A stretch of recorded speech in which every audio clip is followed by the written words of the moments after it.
Right. Okay.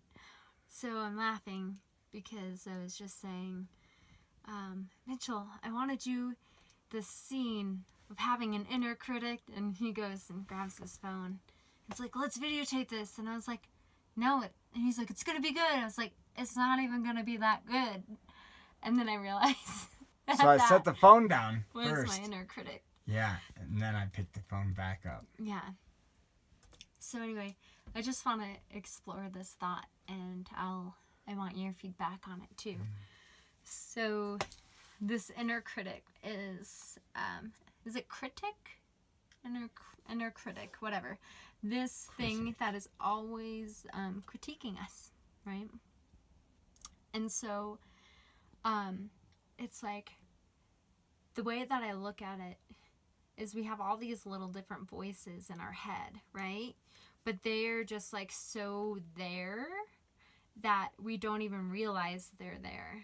But they're constantly kind of like doing their role. Neural pathways. Yeah. So it's like these neural pathways are like little characters. Yeah. You know? Yes. And it's like there's one that's like always searching for something, right? And it's like just the searcher, and it's like something of like why we shouldn't do something, or what someone's doing wrong, or what could be better, you know. And then nitpicking searcher. Sure, the nitpicking searcher, you know, of like one character out of 1,000. Yeah. It's like there could be like great things going on, you know, but then our attention is just drawn to that one stupid thing. So we'll call that one the nitpicker searcher, right? Yeah, and it's also funny how certain pathways, neural pathways, or what did we call it? Neural pathway characters. No, that one. The nitpicker searcher. It's funny how the nitpicker searcher might get more time than a lot of these other characters. Right. Yeah. But all of these little different characters kind of like make up us until we like they're like running us, right? They're like are these like little neural pathway things, and they're just like and we're just like nitpicker, sassy pants, ooh, whatever. Where else can we go? So anyway, it's like we can kind of, once we get to know these characters, then what magic can happen then we're just like, oh, that's not me. That's like sassy pants. You know, like I'm just fucking being so sassy. Like, for what reason? And then we can kind of start to laugh at it. But before we know the characters, you know, knowing the characters is like getting to know ourselves, because they're running us, they're making us up. So when we get to know them, we start to be able to like meet them more in situations that they come up, and then we also simultaneously start to know ourselves more, and so then we can start to differentiate between the character and ourselves. So until then, the character's running you. And it's all of these programs that we've like developed from different thoughts and what we've been told, and all of these things that aren't true, right? They're just, yeah. So anyway, I want to make like a little, like these little scenes, right? And the one critic that I just met is... Inside yourself? Oh, totally. Yeah. Is my art critic. Yes. And so my art critic is the one that's telling me that what I'm doing, you know, it's like I have to try so hard to be this or to be that. And it's like, well, first, if we're always comparing ourselves to the best, then we're never going to see ourselves and where we're capable of going, because we're already not good enough, right? So I'm gonna bring it to painting. You know, it's like, I'm not a good painter, and maybe I'm not a good painter. I don't really know. But it again brings it to like being good or bad, right? And so the critic is like, if it's not good, or good, it's like, it's good, it's bad. So the critic stops you from doing it. Yeah. Right? But by being stopped, you've never actually been given the opportunity to fully see where it could go. Because you might have something about that thing, whether it be writing or singing or dancing or building or designing or whatever it is. Once you get those blocks out of the way that stop you from going any further, and you're not trying to be good or bad, you're just doing it because it's fun, right? That is where the full, like, that is where the art comes out. Because the more you're out of what is good and what is bad, the more you're just kind of discovering along the ways what it is that you're even creating and why. Or how you're moving and why.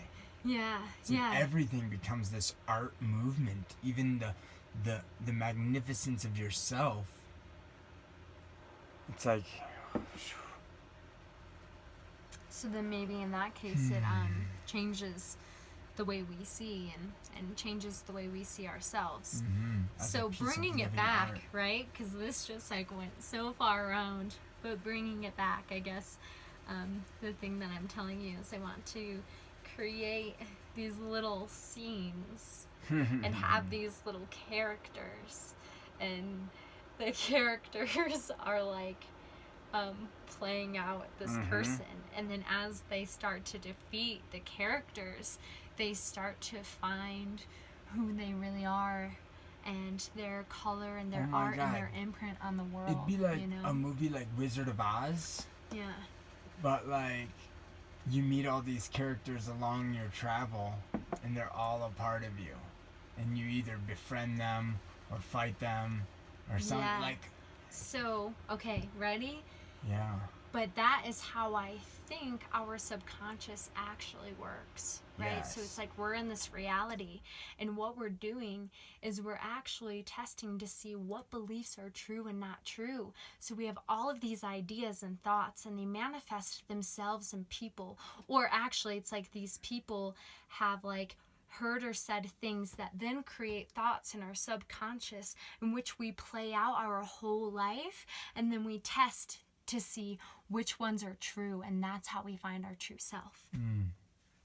You know, because it's like, oh, well, I've had this thought that people are like this, or this guy, or this race is like this, or that I'm not good at this, or that these people aren't trustworthy, and this is... Or I'm not so it's like enough. All of a sudden these things start to come up, and we can start to like, you know, to test their things and Sassy to name pants. them, right? Yeah. Nitpicking what? Goblin?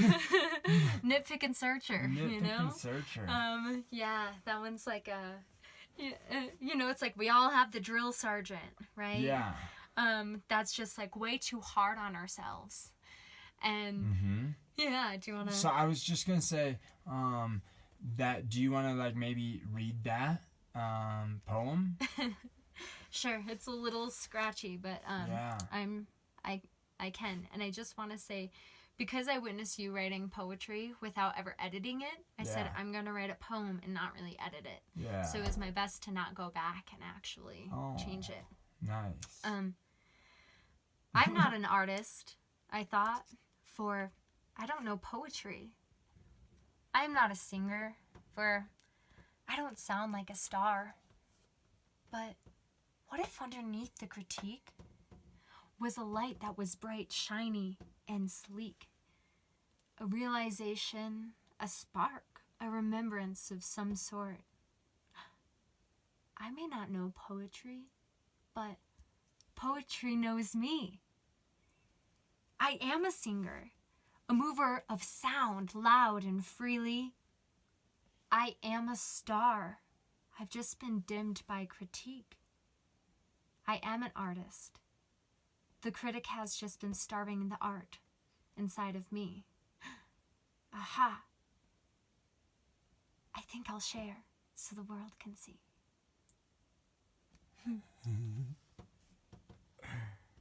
Beautiful. Thanks. It's just fun.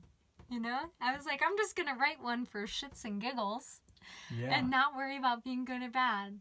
Mm. And, yeah, because I'm like, what the shit kind of poem is that? You know? But that's what my mind is saying. That's what the critic is saying. Well, also, I think, like, that poem says everything that your life is about, right? And I just thought this the other day. I heard that, like, the proper interpretation of the world is through art. And I was thinking, it's like, art is the world's language. And, right. And you are just expressing, because you are a part of the earth. I mean, you are stardust, literally. So part of that is, like, just expressing itself, you know? And, yeah, it's just a beautiful thing. It's a very, I got lost in the beautifulness of it. But yeah, just saying that it's coming through you, this is it, and it's like... Yeah, I mean, I would say that you really kind of opened that up in me a little bit. You actually inspired this quote that I wrote, and it said, "The only starving artist is the one who starves their artist." Say that again. The only starving artist is the one who starves their artist, or the artist. Right? No, their artist. Yeah. Oh, it's beautiful. Yeah, because we all have that fear of not making it. I don't want to be a starving artist, because that's what we've just been told. Yeah. You can't make it. You can't make it being who you are. Can't make it. You're not an artist. You don't want to be that. Yeah. Beautiful. Any last sum up? Delightful quote, motivational greatness. You know, I'm just going to say that I love lemon water. We'll just end it there. Peace. Stay groovy.